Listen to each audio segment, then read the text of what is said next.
எப்னேயின் குமாரன் காலேபும் நூனின் குமாரன் யோசுவாவும் தவிர மற்றவர்களாகிய நீங்கள் நான் உங்களை குடியேற்றுவேன் என்று ஆணையிட்டு கொடுத்த தேசத்தில் பிரவேசிப்பது இல்லை என்றார்.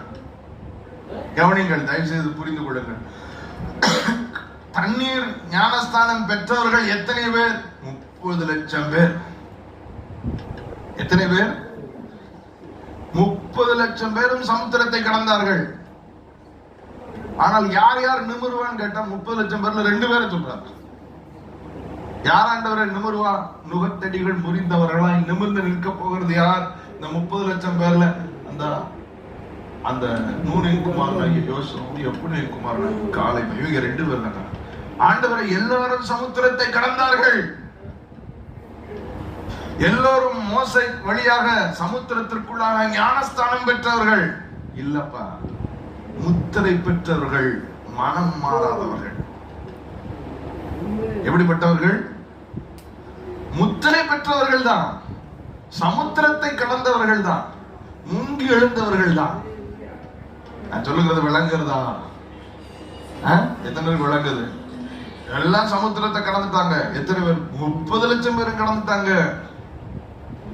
அப்படியா? எல்லாருமே ஞானஸ்தானம் பெற்றாங்க. ஆமா, 30 லட்சம் ஞானஸ்தானம் பெற்றுச்சு. சர்டிபிகேட் இருக்கா? 30 லட்சத்துக்கும் பேப்டிசம் சர்டிபிகேட் இருக்கு.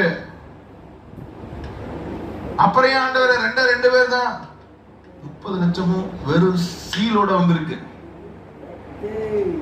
அந்த 30 லட்சத்துல 2 பேர் தான் உண்மையிலே இருதயத்திலே விருத்த சேதனம் அடைந்தவர்களாக, இருதயத்திலே விசுவாசித்தவர்களாக, இருதயத்திலே புது சிருஷ்டியாக கடந்தார்கள். சொல்ல உங்களுக்கு விளங்குதா? நான் 2 உங்கள் புரிதலுக்காக சொல்லுகிறேன்.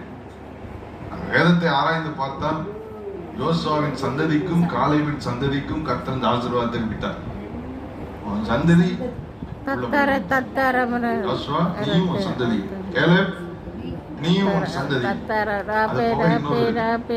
கிரேஸ் என்னன்னு கேட்டா 20 வயசுக்கு உட்பட்டவங்க.